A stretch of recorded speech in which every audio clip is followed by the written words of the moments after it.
Sips and Stories would like to thank the following sponsors for your continued support.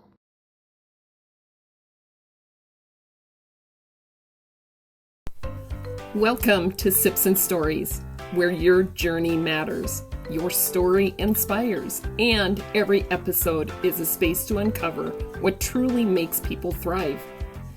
Join me as we dive into real conversation with amazing guests, each one sharing the moments, lessons, and experiences that shaped who they are today.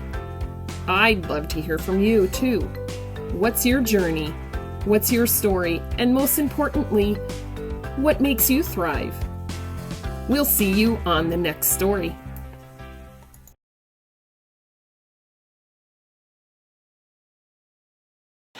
Hello, everybody. Welcome to Sips and Stories. I am Sandy.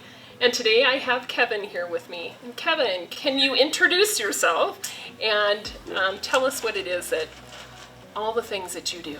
I know. Hello everyone, my name is Kevin Coates. I do a lot, but specifically I work a lot in mental health. I work as a certified self-awareness coach. I started a new endeavor this July, adversity awareness training, where I help people have a healthy relationship with adversity. I also work in real estate. I have a lot of experience in mental health, 15 plus years in mental health, kids, adolescents, all the way up to older adults. Clinical schizophrenia, you name it, major depression, all the big ones, anxiety. I just love to help people. I love to see people, I always say create possibility from an impossible mindset. Yeah. That is indicative of my own life, so every day I try to give back. That's awesome. Yeah. Well, and you are not originally from Colorado. No, originally from Maryland, Annapolis, Maryland. Yeah. Came out in 2010 on a basketball scholarship. Wow. Yeah. That's awesome. Yeah. But do we want to jump right into we can jump what right it in, is? Yeah. I mean, I admire everything that you have done and everything that you are doing. I appreciate it. And when we first met, I love how when somebody asks you how you're doing, your answer is always, I'm blessed. I'm grateful. Great. Sorry. You're grateful. He's not blessed yet, but... But I receive that equally. Yeah, I do. yeah. I have some friends who they prefer that term, and I receive that with love just as well as gratitude. So yeah. It works. Yeah. It works. So let's talk about your history. Yeah. How you ended up here. Mm-hmm. What was life like in Maryland? So childhood was very turbulent. Grew up with, a lot of, some people call it big T trauma. A lot of alcohol in the home, outside the home. Witnessed a lot of violence of all sorts, attempted murders, things like that. Watched a lot of humans try to do bad things to other humans. And, it wasn't all bad, but stuff like that weighs on you as a kid and as a teenager. And I grew up with, my self-esteem was questionable. I didn't know if I would live into my 20s just because I was around it. I wasn't a bad kid. I just happened to live in a place that had a lot of violence. And my parents, they did the best they could with what they knew. Emotionally,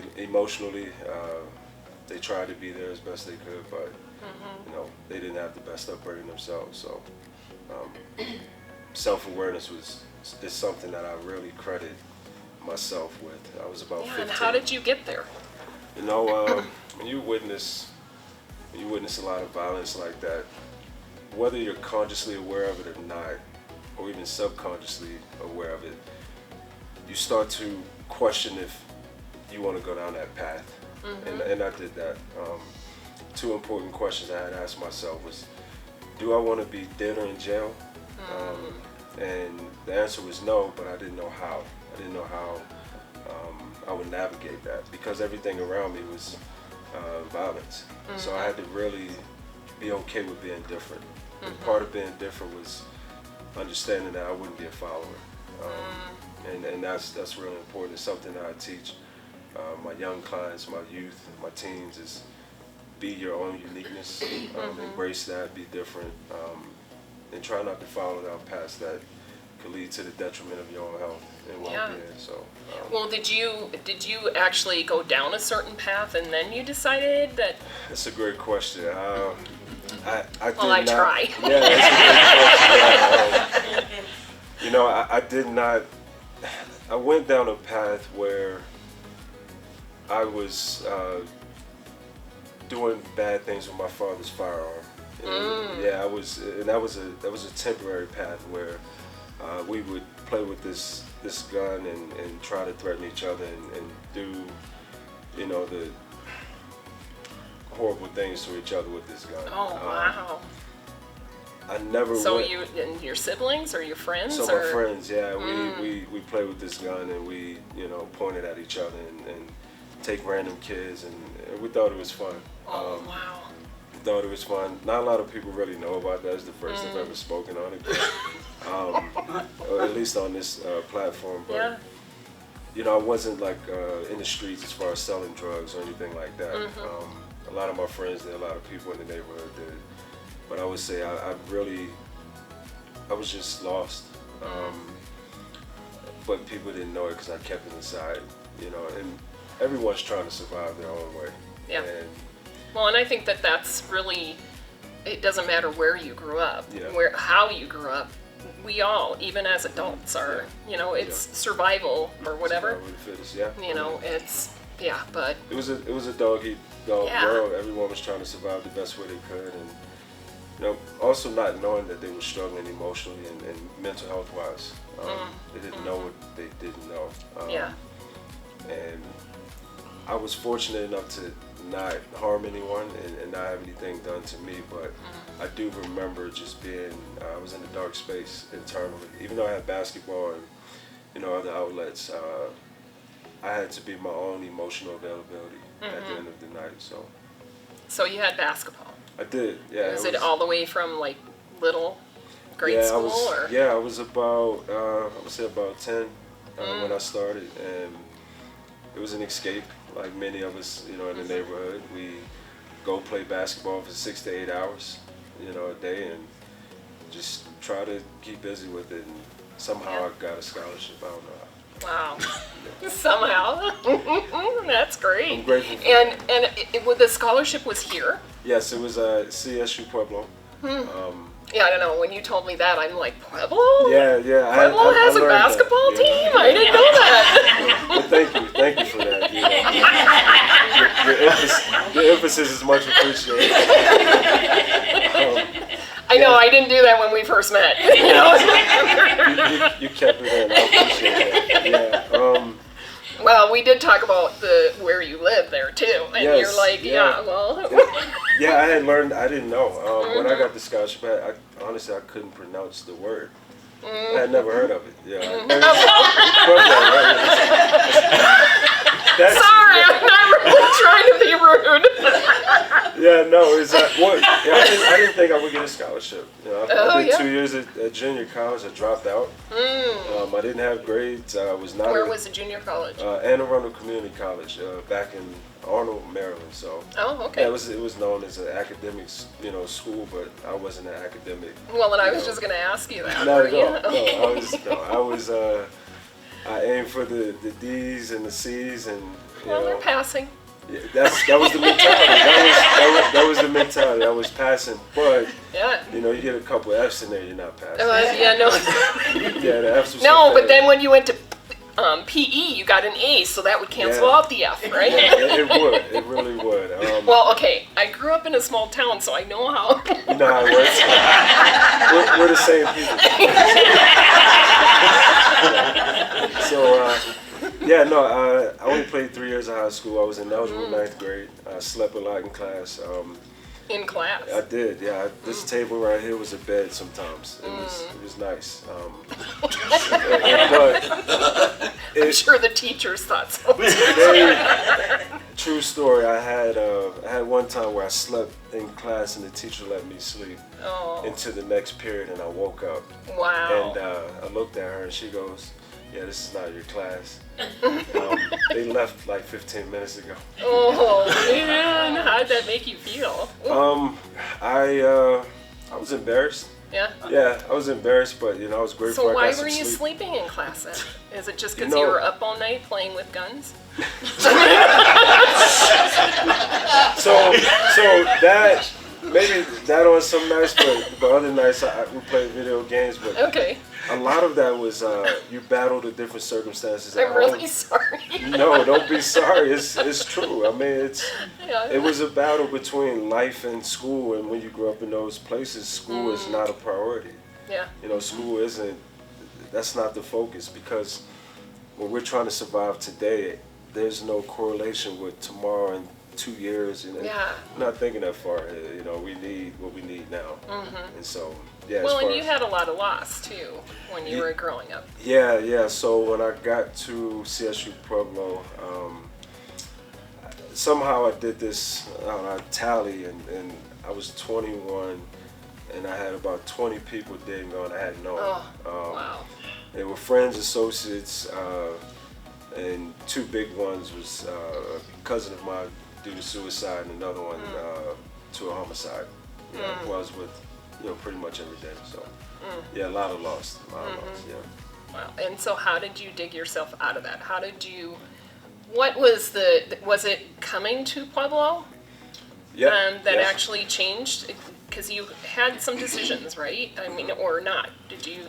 Yeah. So, the scholarship definitely gave me opportunity. I didn't know where I was going to go. And I'm going to interrupt you with that because I want to ask about the scholarship, because you said you dropped out of junior college. So I did, yeah. Did you have a scholarship there too? No, I didn't. It was just financial aid. We were that rich. Yes. We were that rich. I did it too. I actually worked on a Pell Grant. So yeah, I've had a lot of Pell Grants in my day. Yeah.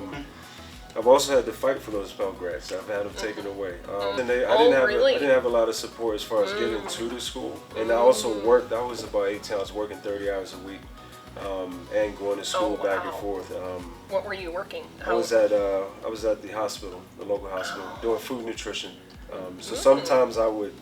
There was one moment where I would take care of my coach's wife, who was struggling with cancer, and then I would see him later that day for practice. Wow. And it was. I'm grateful because when she passed, she asked me and told him. She was very thankful for the care. Yeah. But yeah, so I was doing that. Okay, so with the junior college then dropping out, I don't know how it works with the scholarships, because I always thought with scholarships that it was, you just continue on with school. Was it something that you applied for then, or did somebody? Yeah. Did you have a good mentor that? So what happened was I dropped out, and then the coach said, "Hey, you have some talent. I want you to play. You got to get your grades up." So I went back to junior college. It took me some time. I got my grades up, and then I had a really good year of basketball. And I got student athlete of the year. Oh. Very nice. Someone saw me play in New York City, and then the guy that saw me was a coach at Pueblo from New York. And so then, I'm just still trying to, Pueblo has a basketball team. I'm just. It worked out great. Do they still have a basketball team? This year they had a really good team. Wow. Yeah, you gotta check it out. I guess I will. Seriously. They had a really good year this year. Wow. Yeah. Worthy of going to see. But I got the scholarship and came out for a visit by myself. And I was just talking with some friends last night. I came out by myself and no one was here. Yeah, so it wasn't So you could start all over again. Well, typically with the visit, they try to entice you with the college experience, but there was no one here on campus. Oh, that's what you mean. Yeah, no one was there. I was in the dorm by myself. It was just me and the coach at the movies, and it was. I was desperate. Wow. So I came out about 3 months. I came back 3 months later. And Was it the summer months that you came through? Is yeah, that it was why? actually like around this time, May. Yeah, when school had, finished and completed, like late May. Yeah, they were like, hey, let us show you our school. Ooh. Yeah, they took me to the movies and took me out to eat. I felt very special. I did. I'm sure. Special. You didn't have to work so hard for I did not. I did negotiate. I asked if, you'll pay for my school, a bed to lay on, and food. I can take care of the rest. Because I had grew up so fast that, it was nothing to come out here and navigate school. As far as the social aspect. Now the academic part came a little bit later, and I realized that I was capable of becoming a smart individual and intellectual, although it wasn't primary. Well, you passed that real estate exam. Yeah, it took me. Yeah, it was, but, that is not a fun exam to have. No, it's not. Yeah, don't lose it. We've been going strong almost 10 years, so. I used to have mine, and I wish I would have actually hung on to it. I did commercial property management, and you had to have a license. So. I wouldn't be able to tutor you now. They've changed it too much. Yes, they do. Yeah. So when you were out here then on that scholarship, how did your life change? I was out here on a mission. I knew I had to get my degree at least. I didn't know exactly what I was going to do with it. But what was the initial? The initial focus was going to be sports psychology, but CSU Pueblo didn't have sports psychology, so I went into business. And I ended up getting my bachelor's in business administration with the emphasis in management. Yep. And so grateful I did that.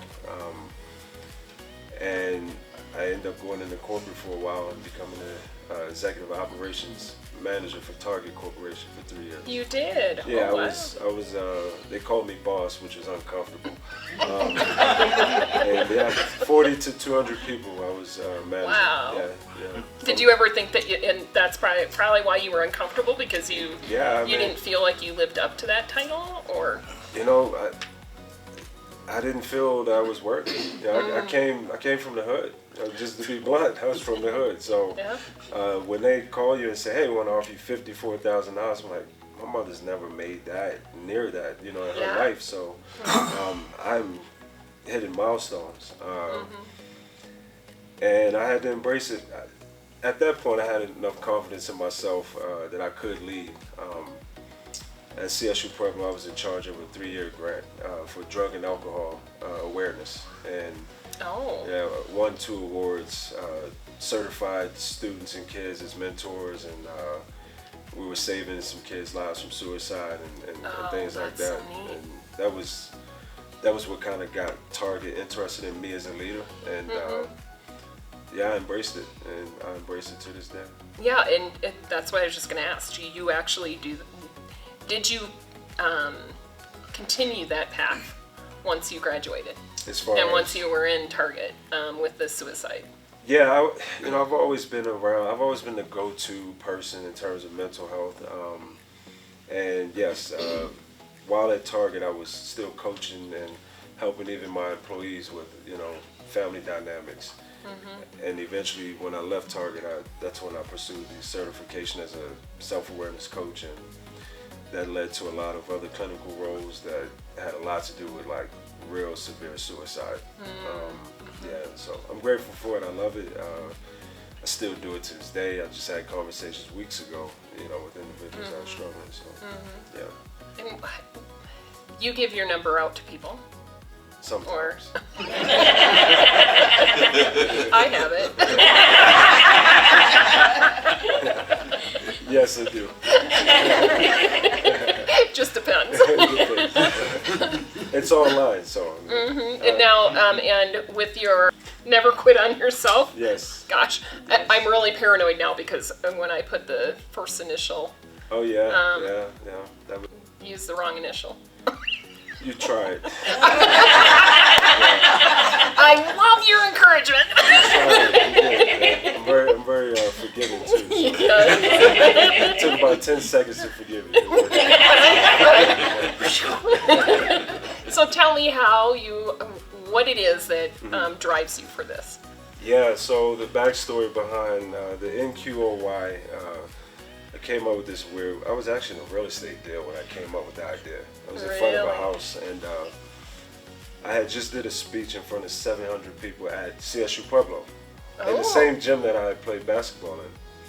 And what was that for? It was for a new student convocation. Oh. So all the freshmen are coming, and I was the headliner and at the podium and all that stuff. Very nervous. Yeah.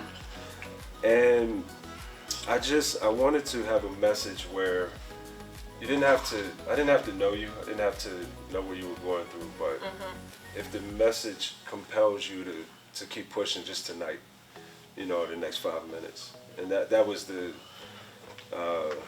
intent behind it. But how it started is I met this woman, beautiful lady, who had lost her son to a heroin overdose. And when I met her, she was very suicidal. She was in a space where she just didn't want to do life anymore. And I got her a shirt made, and I got myself a shirt made. And I had no intent on it becoming anything more than that. And in about 5 days, I had 49 orders across 7 states. Wow. With no inventory and nothing, no price point, no margins or anything. How? I shared it with friends that was like, hey, look at this shirt that I got. And everybody's like, well, I want to buy one. And I'm like, I have a price point, and I don't want to sell clothing. So Yeah.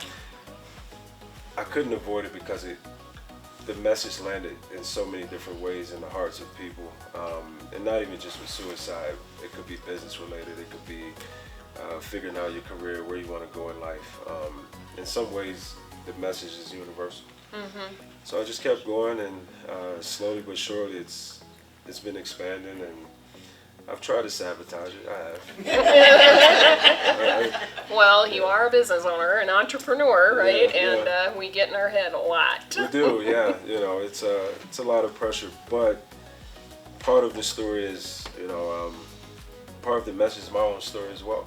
Going through witnessing, shootouts and violence, and myself almost being, shot at different moments in my life, and never quitting.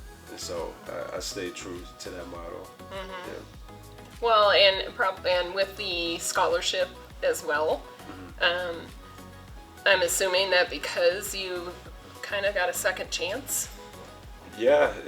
I mean, do you look at it? I tell people all the time the scholarship it saved my life, because I don't know what I would have done after, and there was a moment when I was getting my degree. I met the Dean of Student Life, and we had a one-on-one meeting, and she sat me down, and she's like, you're about to graduate? And I said, yeah, I am. She goes, what are you going to do? And I'm like, I'm going to use my business degree and go back home. And she goes, well, is there a chance you can get killed there? I'm like, well, I was born into that, so, I mean, that's at least in my words. She goes, yeah, but I don't want that for you. So that's when they hired me to work with that grant. Wow. And, I took the opportunity, and doors just kept opening up. I guess I could say I don't do well with fear.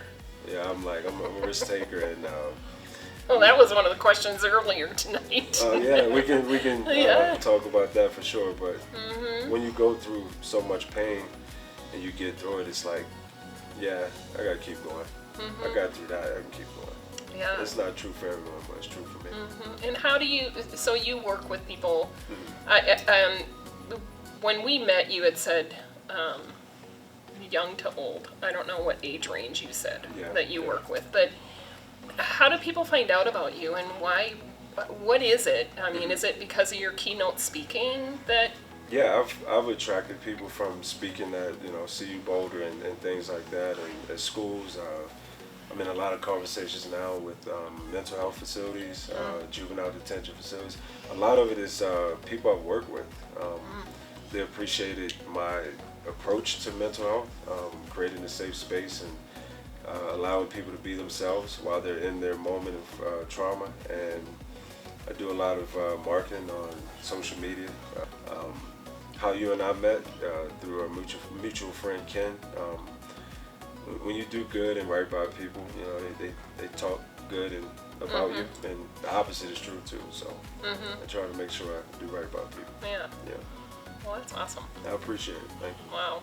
So, what are some of the stories that you'd like to share?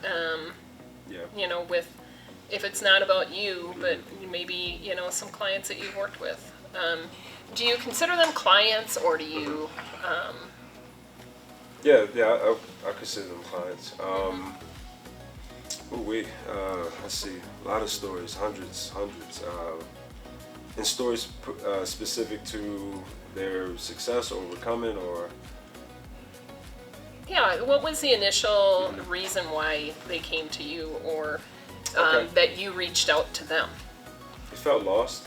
They didn't know where their life was going.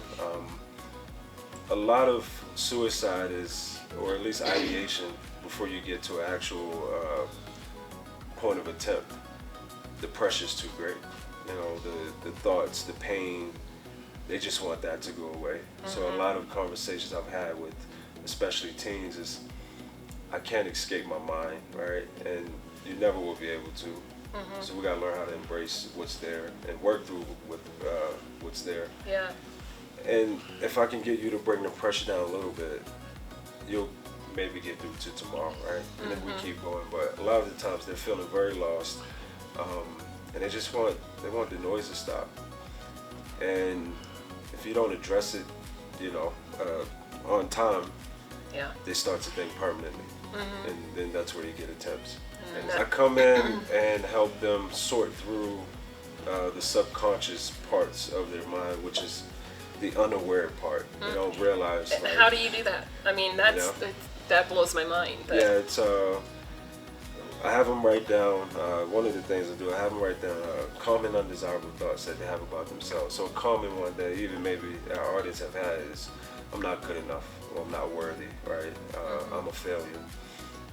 These thoughts have stories, right? And sometimes these stories get created not because someone said or did something to you, but maybe you just perceived it that way. And so I help them sort through. It's a lot of work, but I help them sort through like the actual meaning behind that. And then we get into what's called desirable counters. These are thoughts that they want to start firing. Because every thought, at least from my experience in growing up, every thought had a behavior, then had an ultimate result or outcome. And so if I know how you're thinking, eventually I know you're going to behave. Yeah. And it's kind of a human hack. Yeah. So were you ever in that state of mind? Yeah, that's when I was, doing the stuff with the gun, I just didn't value my life. I didn't care whether I lived or died.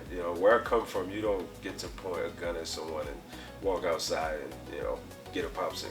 It don't work that way. Let's go have ice cream. Yeah, no, you don't get to do that. Yeah. When you do something like that, you're stepping in a whole different world where they will retaliate. And I was so unconscious in my worth and not feeling worthy because I was going through, the pain inside the home with the alcoholism and all that. I didn't care. Did you drink yourself? I've never smoked a drink in my life. Yeah. Really? Willingly, no. Just because of what you've experienced? In part, that plays a part, having, parents who struggled at times with it. But I just never wanted to be outside of my own mind. And I like being different. Everything that someone, I guess, when they're inebriated can do, I can do. So I can. And you can remember it. Yeah. Truly enjoy it. Yeah. But, well, I don't want people to come up and go, that's Sandy. I saw you that night. we know Sandy. Exactly. We remember so, her. Yeah. But no, I just I pride myself on being different, and I love growth. I really do. My habits week to week, I'm in a space of growth. Whether I'm going through hard times or not, I still steadfast go into growth. Yeah. Now you have a day job. Yep. I guess I'll just call it a day job because you did say you're in real estate. Yeah. But do you mind sharing what else you do? Yeah, that job is where I work at Children's Hospital, and I help deliver the respiratory ventilation equipment for the babies who are, struggling with their respiratory issues. And so that's pretty much what that is I help deliver the equipment when they need it to help keep these babies alive. Yeah. Wow. And do you get a chance to talk to any of the parents when you're doing that? Or? Yeah. We deliver oxygen. So, I just had one this week. Baby was about 10 days old. Just had open heart surgery. Beautiful baby. And I got to share conversation with the parents, and they were just so grateful for all the care that they received. And I shared stories about my daughter when she had her accident and things like that. And she was in an accident? Yeah, she was in an accident when she was about 2, just around 2. Yeah, and she got severely burned, and that was about a 4 to 5 month ordeal that required her to go down for surgery. Yeah. Wow. Yep, so multiple surgeries, or no, just the skin graft. Yeah, skin graft. So that was wow. And I was grateful. When I saw her body after hearing the news, it could have been worse, to be quite honest. It happened how it was supposed to. Yeah. I just can't believe how calm you are. You were just so. I mean, have you always had this demeanor? It's all the shootouts. Yeah, in a shootout, I'd be like. You gotta learn how to focus when that's going on. You gotta be calm in the middle of chaos. You truly have to be. Well, I think that's with business too, right? Yeah, business is chaotic. Yeah, you gotta have a sound body and mind. We learn how to be calm in chaos. Cause what else would you like to share with the folks? Just because I know that there's so much more. Yeah. I know that you do. Do you typically do keynote speaking, or is that just one-offs that just happened? Yeah, it's through referrals. I did a corporation where I was the headline, and they paid me to do it, and it's a word of mouth thing. I didn't always love to speak. I didn't want to speak. No, you're putting yourself out there for sure. Yeah, it's more so what people receive from it. The hope, the clarity of mind, the opportunity for their life to be enhanced, even if it's just by 1%. And regardless of if I have fear around speaking, I just love to see people have that light bulb moment. And it's very compelling, and it fills my heart with joy. When you first initially had to do your first headliner, what was that like? How did you? Big one. Yeah. How did you prepare for that? Yeah. Yeah. What was the big one? That was big one. Yeah. 2 years ago, American Waterworks Association in Lakewood. I was their keynote for their yearly conference. Wow. Yeah. I had to go through. Who knew you, or who heard of you? That a dear friend of mine who works for the company. I had worked with her, coached her daughter as well, and they wanted to go down the avenue of connection, and that's a value of mine, is connection. And so the title was "The Most Meaningful Connections Begin with You," and that was revolving around even building businesses. You got to be connected with yourself to present authentically, and it was an hour speech, top of the mind. No scripts or nothing. I had I had maybe some bullet points, but I just went up and spoke, and that was amazing. I had to go through 7 people in one interview, and one of the head ladies, you get the infamous question, "Why should we choose you?" Yeah, so why should we choose I've you? never gotten that at all. Yeah. Why should we give all this money to you? Yeah, and how are you? And people, it was 100 people who flew in from all over the country. And it went really well. By the end of it, I had a line of people crying, just wanting to touch my hands. Wow. And it was a great time. Yeah, that was the big one. Yeah. Wow. And you prepare that way, you just kind of go off the cuff with a lot of things then? Depends on what's required, what the subject matter is. I typically speak about brain rewiring and mental health and how to be a better version of yourself, and so it just depends on who the audience is. I tailor it to the audience. Yeah. And I always have some kind of weird, I have something special that I do in there that just blows everybody away. So, and it just comes to you? It does, Like the name? Yeah, just like the name, and it just comes to me, and I'm not afraid to try it. It may not work, or it may work. I gotta try it at least. keynote speaking. You are in real estate. Yes.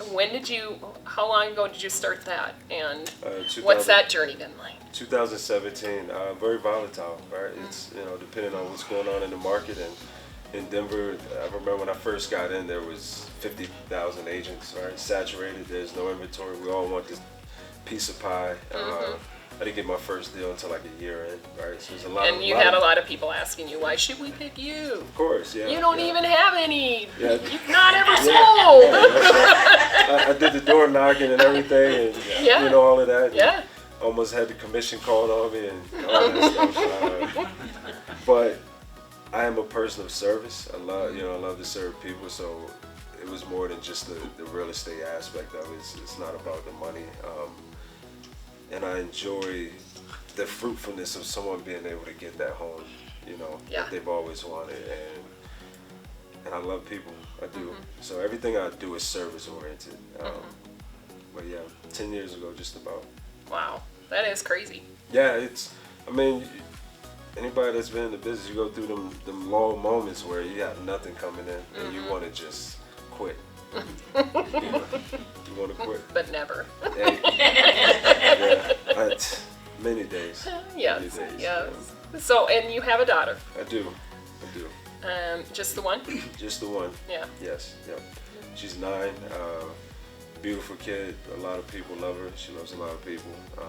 We practice gratitude, and she's going to probably be about 6'2". Wow. Yeah.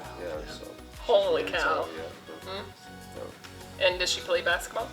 We just did our first training session. About 2-3 days ago. And you're the trainer, or are you? Trainer, yeah. Oh. For now. Okay. It I wonder how that is. It could change. And I'm open to that.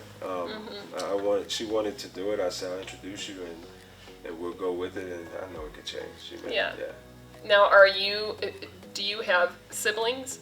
I do. I have an older brother and an older sister. And are they living out here, or? Everyone's back home in Maryland. Oh, okay. So everybody's still out there. Yeah. You haven't, recruited them to, no, or you're just kind of like, oh, you guys stay away. Yeah, I don't think they'll make it out. It would be great if they did come out, but with the grandkids they have, because they're with me and stuff. Yeah. Family obligations, they'll probably stay. Yeah. And do you have any desire to go back? You probably visit. I haven't visited in probably about 3 years or so.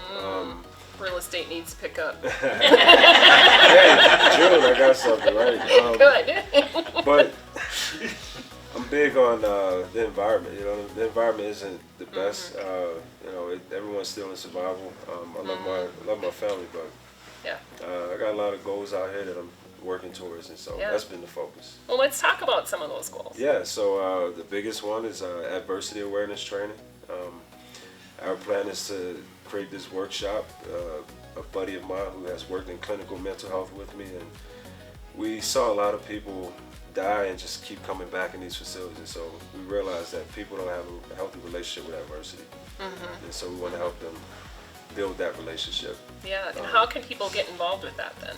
Through me, just I give my number out. So. Yeah. I'm not saying I'm now easy. I have to do something. Not saying I'm easy by any means, but it's new. I have CSU Boulder. We're working at something as well. Maybe doing a workshop up there. This first event we're doing is fairly private. We're inviting people to. We have these exercises that we take people through where we give them actual adversity and make them feel uncomfortable. Feel uncomfortable? Feel uncomfortable, yeah. Ooh. Yeah, it's the thing is for us, the victim mentality just doesn't last. It just doesn't work. And so we try to help people understand when they're in a victim mentality and how it may be really working against them. So that they can actually live a life that they want to live. We've all been through something. We've all had things happen to us, but it's how you respond. And that's always, I think that's going to be universal no matter what we go through. Yeah. So, you said you were working on some workshops, or you have one already So planned? we have one planned in July. Okay. Yeah, we have one planned in July. We're going to have footage for it and everything. And great. We'll evaluate, get the testimonials and everything. Yeah, so. That's It's going to be great. Yeah. I'm excited. Yeah. What else do you have going on? See, writing a book. Oh my gosh. Yeah. Okay, didn't expect that. Yeah. No, About adversity or what? Well, let me She see. has faith in me. My life story.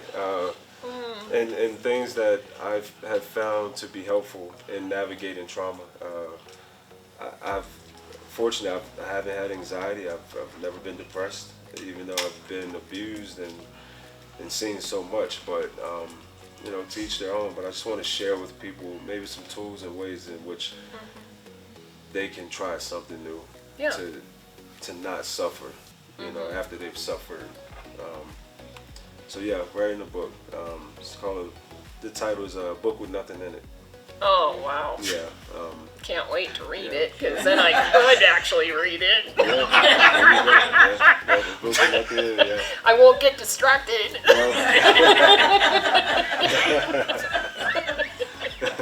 Wow. That's cool. I like that title. Thank you. Yeah. Because I think it would have people pick up like me. Yeah, you wonder what's in it, right? And then you'll find some.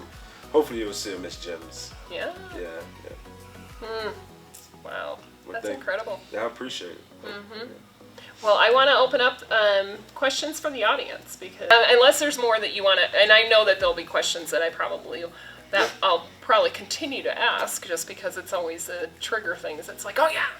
But if there's anything else that you wanted to share before we go to the audience. No, I'm ready for the question. Okay. Yeah. Oh. Okay. Yes. Where is one place you would like to take your daughter that you think she'd appreciate? Yeah.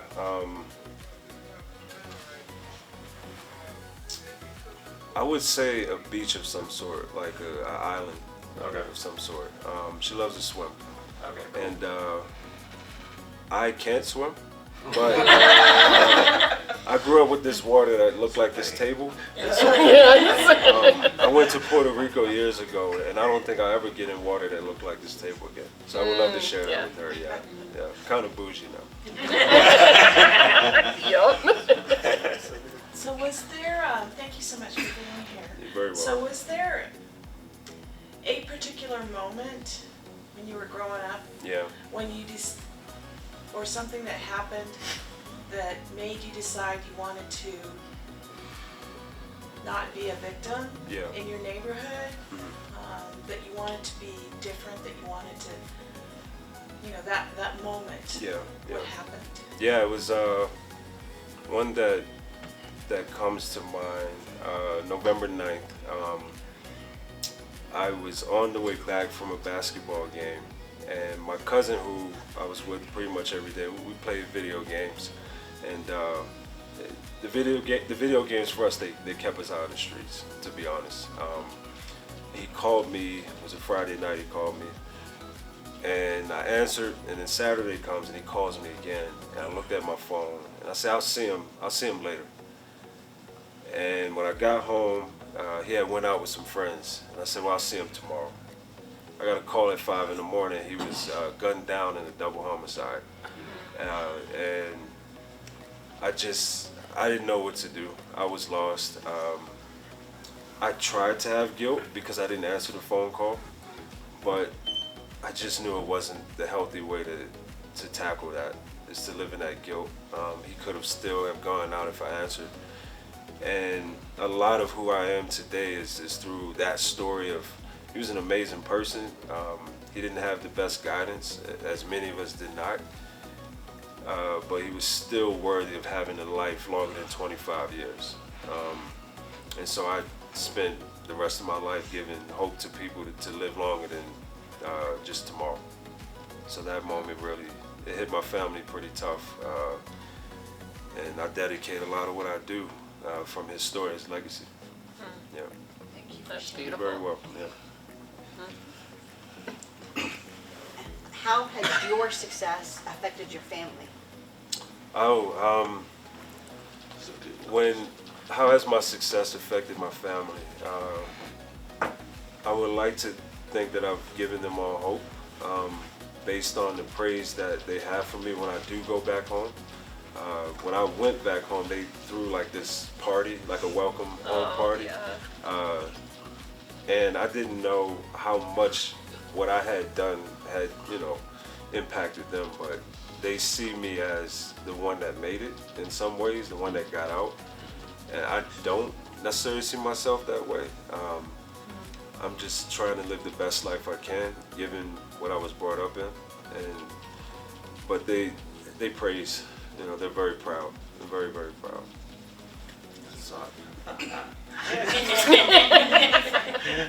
When I walked in, we all make assumptions, right? When you said basketball, I said, football player, right? Yeah, so did you grow up in Baltimore? Is that the part of Maryland? I went to the University of Maryland myself, so part of that country. Did you grow up in Baltimore because it's infamous for what you just described and that kind of life? And as you continue to pour your life back into other people, you say you service is who you are. Yeah. Do you reach is there a target audience that you serve best, or is it everyone, or whom is it? We never get that as entrepreneurs. What's your target audience?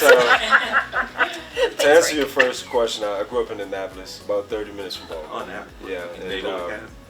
So it's funny, everyone knows it of the Naval Academy, but I grew up in the unfortunate parts that you don't really hear about because of the Naval Academy, right? I grew up in the hoods of Annapolis, if you will. Now, in terms of, I'm sorry, your second question. Your target audience. It depends on the person. It depends on the person, honestly. I've had clients older, 60-something, they're struggling with anxiety of some sort, or even maybe regret. I've had teens who are just struggling with how to adult, right? How to do life. They're fearful of becoming an adult because of all the pressure that comes with it. So it depends on who I'm sitting in front of and what their needs are, and that's how I best serve them. I wouldn't say it's like a one-size-fits-all. I do believe, I'm biased, every one of us can benefit from self-awareness, being able to have introspection, and a term that I love is called metacognition, where you're thinking about how you think. I think that's very essential to a human well-being, is knowing how you're wired and how you think. It's scary, right? Because if you realize you're just a negative thinker, or you tend to glass half empty, that can be scary. So, thank you. Well, thank you. Karen. Were those video games shooter video games? Some of them were, yeah. Grand Theft Auto. Yeah. Okay. I know you were asking. Yeah, Grand Theft Auto. I did that very well. Yeah. Okay. And the second one is, do you now sell those shirts? I do. Yeah. So I'm working on a website. I've been saying that for forever. But as of right now, you can order through me, through They're Instagram really nice, and all that stuff. But yes, I do sell it. Okay. Yeah. And then the third question is, your self-awareness that you started talking about, becoming self-aware. What is it that you do every morning? Like, think about every morning to get you through the day. Great question. Just be. Do you wake up positive though? Yeah. I mean, it's. You don't roll over and go. I may not want to get up and go to work, right? But yeah, it's to me, especially when you're talking about the actual, like the brain. Like I study the brain, and so I know that a negative thought can impact the physical brain structure, right? You can rewire the brain with a negative thought. You can rewire your nervous system with a negative thought. So if you put 1,000 of them together, then there you go. You know what you have as a person. So I just wake up and be. I started at 15 with my self-awareness, so I've been at this for a while.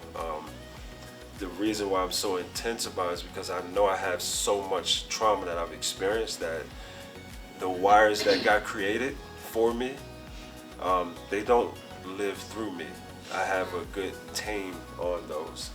And so gratitude is something that's been my superpower.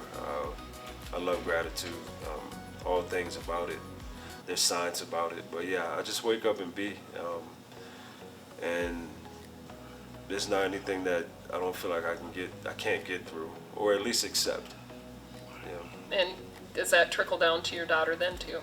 In terms of her, although you giving her the opportunity to wake up and just be definitely. I try to drip some of that stuff on her as well, without overloading her young brain, right? But taking her to school, we go through 3 things she's grateful for.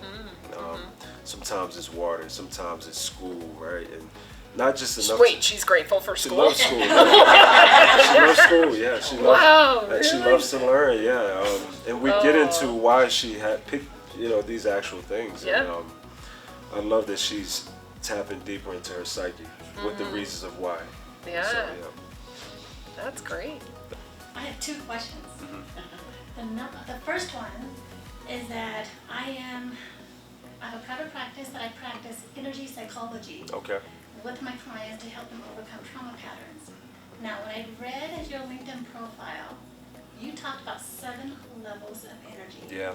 Energy is my passion, so I want to know if you're willing to share about 7 levels of energy. Yeah, that was the coaching institute that I went through. That was the primary focus in terms of, and I don't personally use it as much now, to be quite honest with you, but my baseline was through the 7 levels of energy, and I can't tell you what they are, to be honest with you.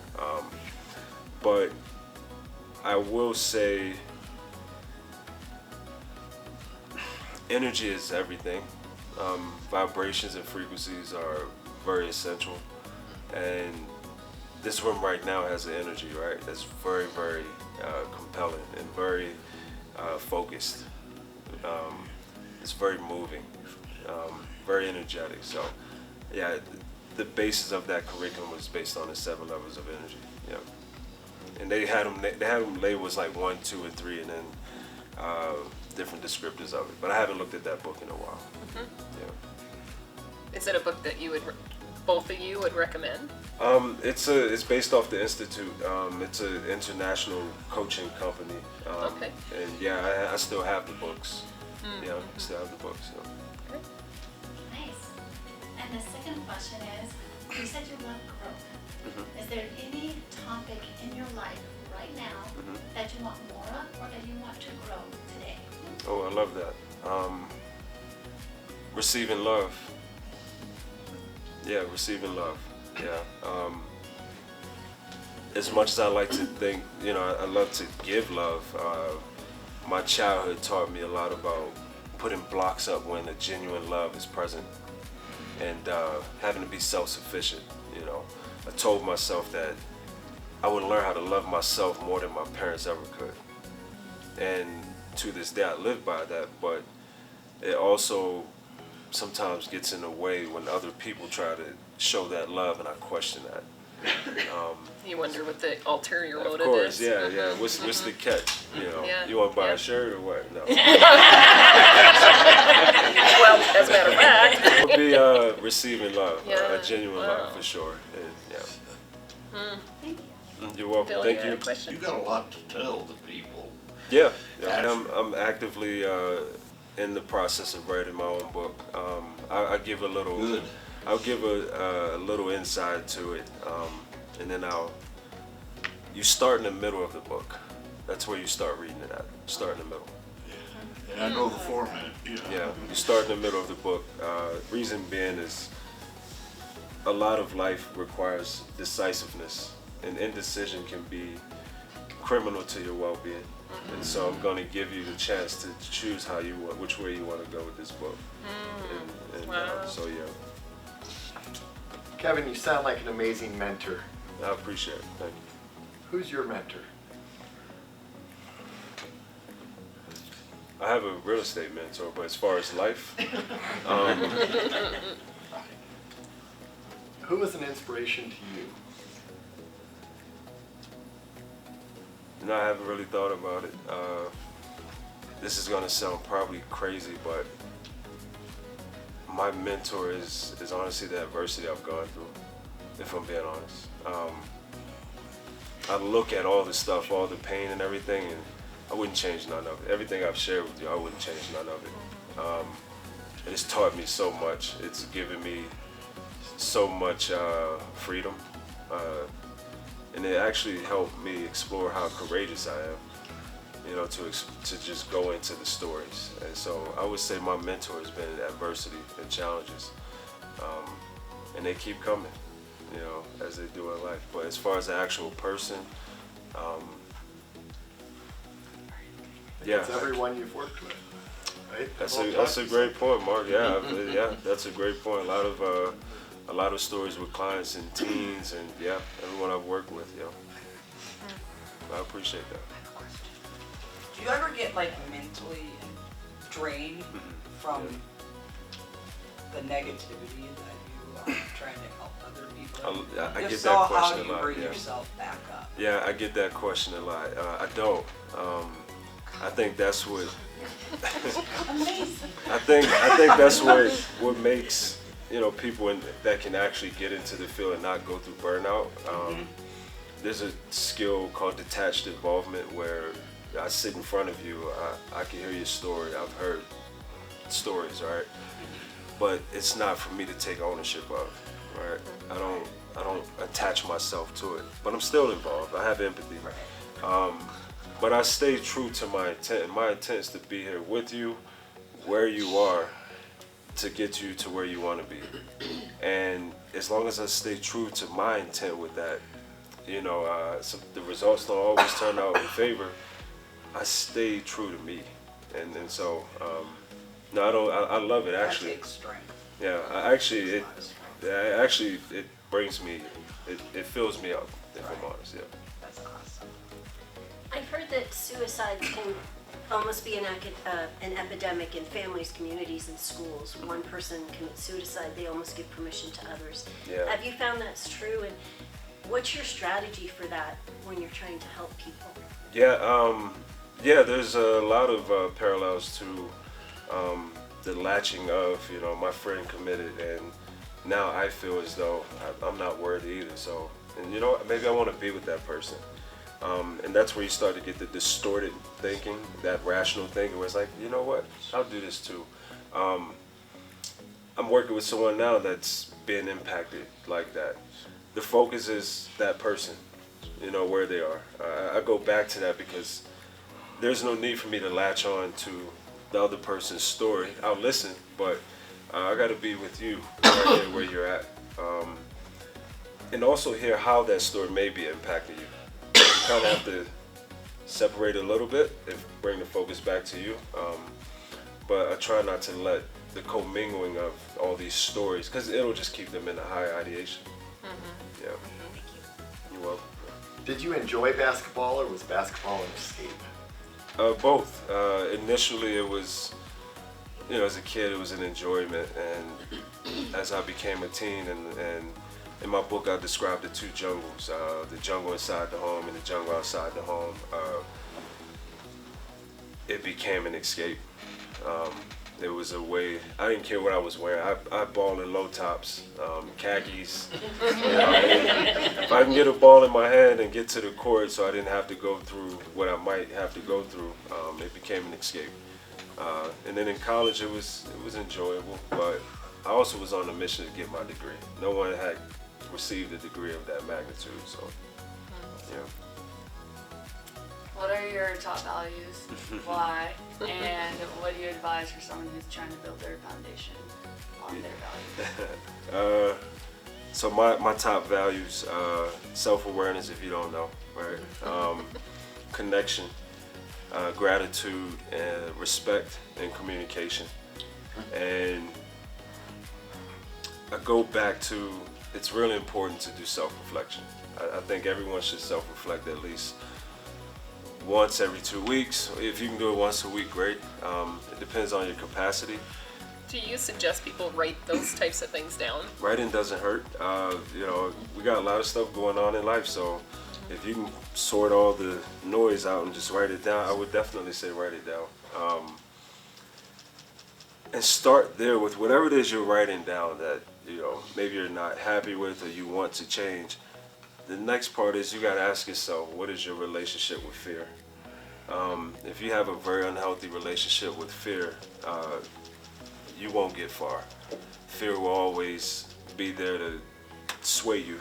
It would always be there to say, nah, we'll, you know. So understand your relationship with fear as you look at the things you want to improve. And find a story behind it. There's always a story behind that fear. I don't know if I answer your question. Great question. What would you advise to someone who's trying to build their foundation on values? On values. What would I advise on someone trying to build their foundation on values? First, understand what values mean. You know, like to value something is to say this is important to me. Why is it important to you? And once you understand what values mean, then explore all the different types of values. And there's so many, right? Integrity, growth, honesty, things like that. The next step is understanding, like, do you live by these, right? It's one thing to say I value integrity, but I don't live with an integrity mindset, or I don't behave with integrity. Something we try to get our youth to understand, but of course their brains are still developing, but I still think it's important to plant the seed. It was absolutely amazing to hear your story. Thank you. But with everything you do and everything you've gone through and just where you're at today, with the success, your daughter, the things you're teaching her, what do you do to really take in your days, and how do you, at this point, even if you had a hard day, you know, just out, whatever, what's your escape now?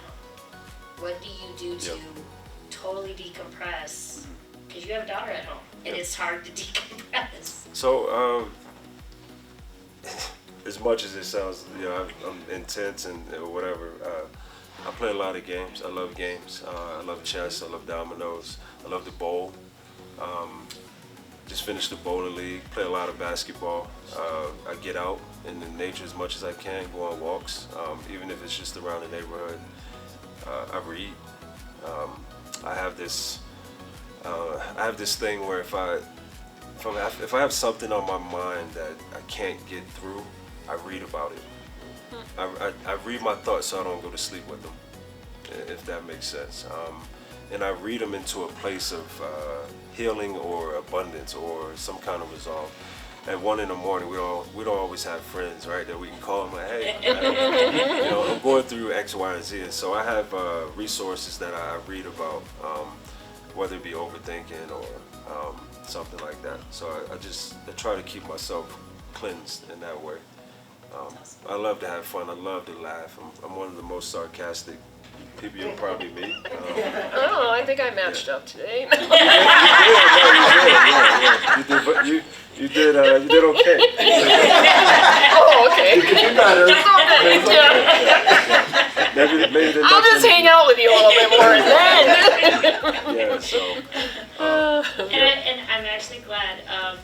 Ken wasn't going to let you not sell those because I have a bag of your bracelets at home. Oh, yes. You have bracelets too? Yeah, I do have bracelets, yes. I have bracelets that they come in the shirt sometimes. Yeah. Very cool. Well, I just have one more question, and then we will. Anybody else that has? That a lot. I know. So, get her. It's the payback. Okay, I have 10 more questions, but I'm gonna narrow it down to one. With the workshop that you have coming up. Yes. What can we do to promote that? What is it? What's the ideal client that is supposed to be attending that workshop?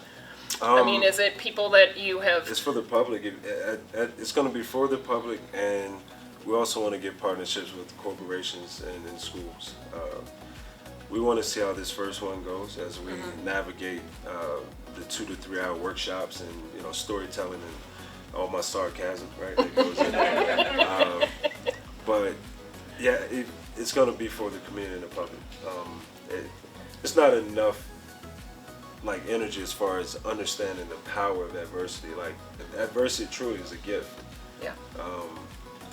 And not a lot of people understand that.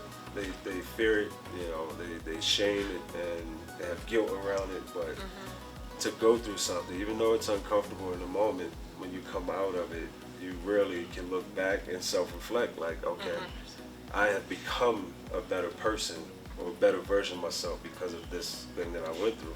Yeah.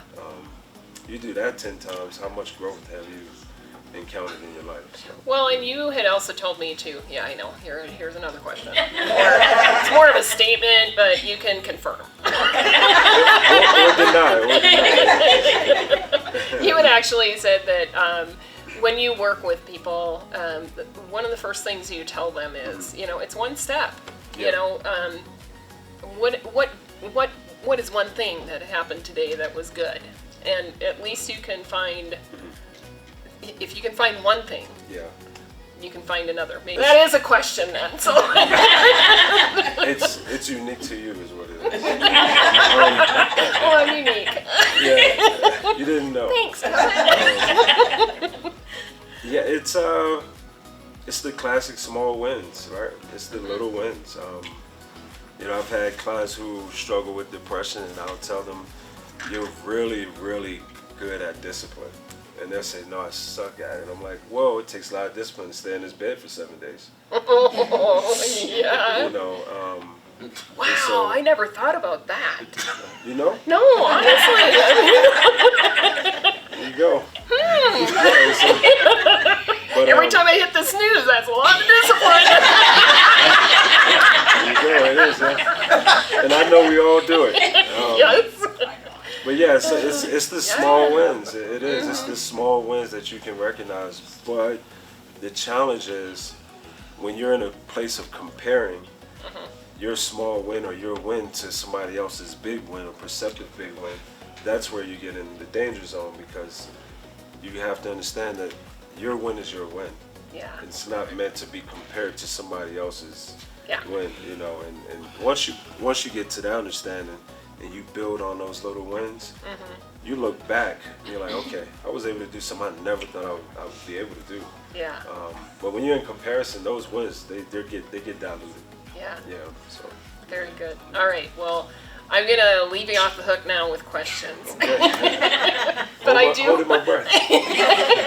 But I do want to thank the audience very much for coming and coming to the show and experiencing, the live piece of it and being part of it. Thank you, Kevin. Thank you. So, if you can let everybody know how to reach you. Yes. Yep. Yeah. So you can reach me. I'll say my number. It's 443. Wait. Yeah. He's doing it. I have business cards too. We can Yeah. do that.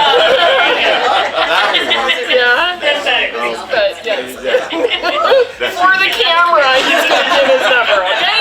And his information. It's online. It's online. At this point. And you all look like Instagram users too. So you know how you get down. But yeah, I'll give you a business card. You can reach out to me. I do have social media, Instagram, Facebook. And I'll put all those out there as well. Yeah, I'm around. Yeah. Yep. All right. Well, great. Thank you, everybody. Yeah, and we will see you on the next story.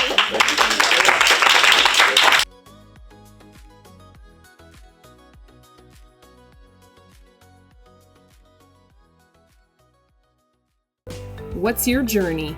What's your story? And most importantly, what makes you thrive? We'll see you on the next story.